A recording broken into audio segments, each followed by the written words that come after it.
Bismillahirrahmanirrahim. Assalamualaikum warahmatullahi wabarakatuh.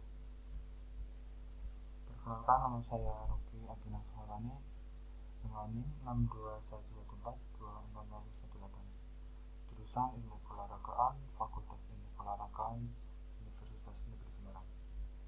Di sini saya akan menerangkan tentang resume materi literasi digital dan kemanusiaan dari materi 1 sampai materi ke-7. Langsung saja.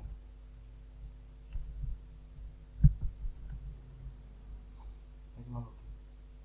Manusia tidak dapat lepas dari teknologi.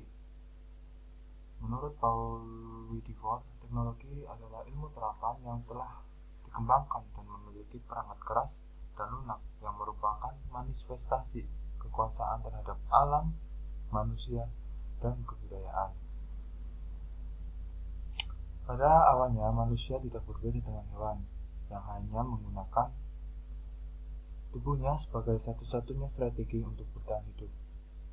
Namun, dengan bekal bahasa dan pengetahuan yang berkembang, manusia mampu memanfaatkan alat-alat untuk memudahkan hidup mereka. Seperti mula-mulanya mereka menggunakan alat yang sudah tersedia di alam seperti batu, tulang, dan kayu. Seiring waktu, manusia mampu mengubah alat-alat dan dirakit menjadi semakin rumit, sehingga mesin-mesin bermunculan yang membawa kita masuk ke era baru. Selanjutnya, tahapan menuju ke masyarakat 5.0. Yang pertama, masyarakat 1.0. Pada masa ini, manusia hidup berdampingan dengan alam. Masyarakat ini dikenal dengan sebagai masyarakat pemburu. Selanjutnya, masyarakat 2.0 muncul setelah dikenalnya konsep pertanian masyarakat. Masyarakat ini disebut masyarakat agraris, yaitu dimulai sekitar 13.000 sebelum Masehi. Masyarakat ini mulai berkembang pesat pada awal abad ke-18 yang berdampak pada munculnya masyarakat 3.0, yaitu masyarakat industri. Pada masyarakat 3.0, manusia mulai menggunakan listrik, mesin, dan memproduksi secara massal. Kemudian pada akhir abad ke-20 muncul masyarakat 4.0.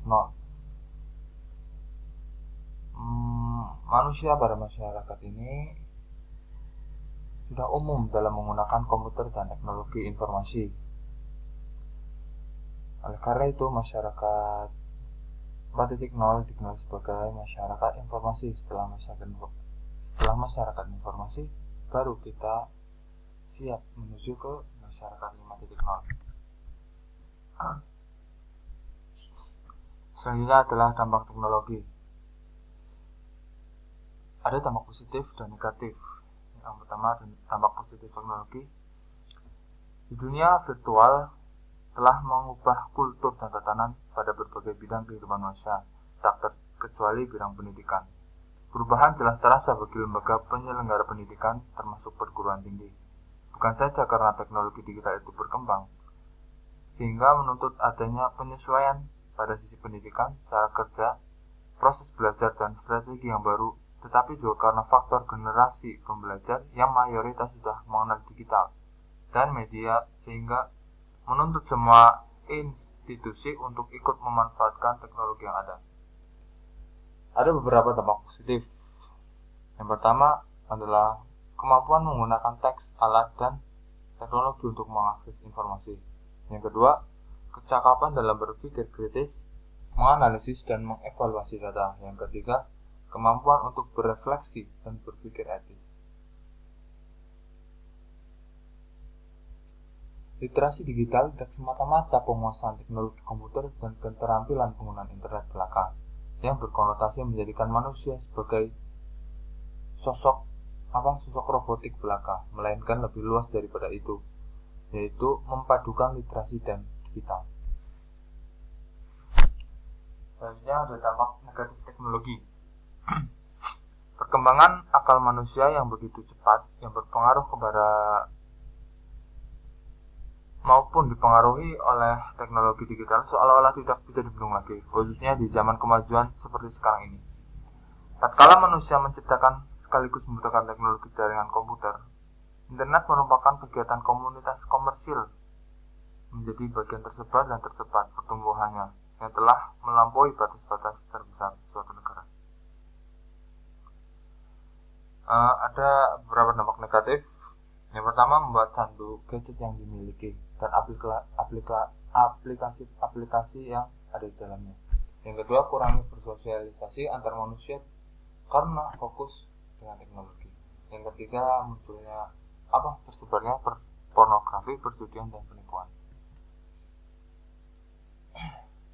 Materi selanjutnya yaitu konsep dan pemanfaatan Internet of Things dan Big Data. Pertama, Internet of Things. Internet of Things atau bisa disingkat IoT berguna untuk ketercapaian efisiensi, efektivitas, dan konektivitas. Internet of Things ini mempunyai kelemahan, yaitu keamanan yang lemah karena ada kecepatan dalam berbagai aspek. Yang kedua, Big Data. Big Data berguna dalam mengambil keputusan penting dengan cepat dan menghemat waktu. Big Data memiliki kelemahan, yaitu struktur data yang tidak fleksibel. Selanjutnya, konsep dan pemanfaatan artificial intelligence. Ada 4 sudut pandang dari artificial intelligence.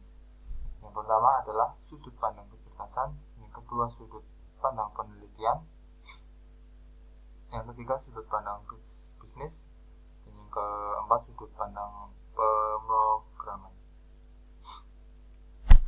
Adapun tujuan artificial intelligence apa saja? Yang pertama, membuat mesin menjadi lebih pintar, memahami apa itu kecerdasan, dan yang terakhir membuat mesin menjadi lebih bermanfaat. Lalu manfaat artificial intelligence ada beberapa manfaat, yaitu artificial intelligence di bidang medis, di bidang jurnalisme, di bidang otomotif, di bidang perekrutan karyawan, dan di bidang pelayanan pelanggan. Materi selanjutnya adalah tentang konsep dan pemanfaatan e-commerce. E-commerce ngetrend pada tahun 2012 sampai 2014. Perkembangan e-commerce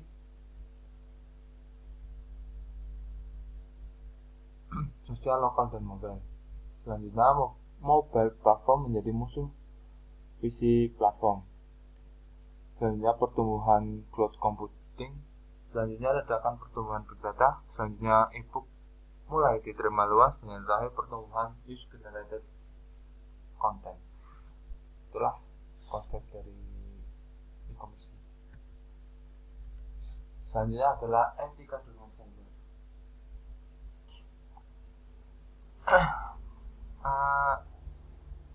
Acuan etika online Indonesia, yaitu siapapun tanpa terkecuali ketika online harus menjunjung tinggi dan menghormati nilai kemanusiaan, kebebasan berekspresi, perbedaan dan keberagaman, keterbukaan dan kejujuran, hak individu atau lembaga, hasil karya pihak lain, nama masyarakat, serta tanggung jawab.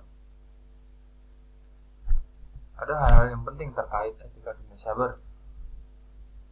Yang pertama adalah menghargai orang lain. Selanjutnya, jangan melakukan hal-hal yang merugikan pengguna internet lain. Selanjutnya, jangan memberikan komen atau saran yang tidak mengenakan hati.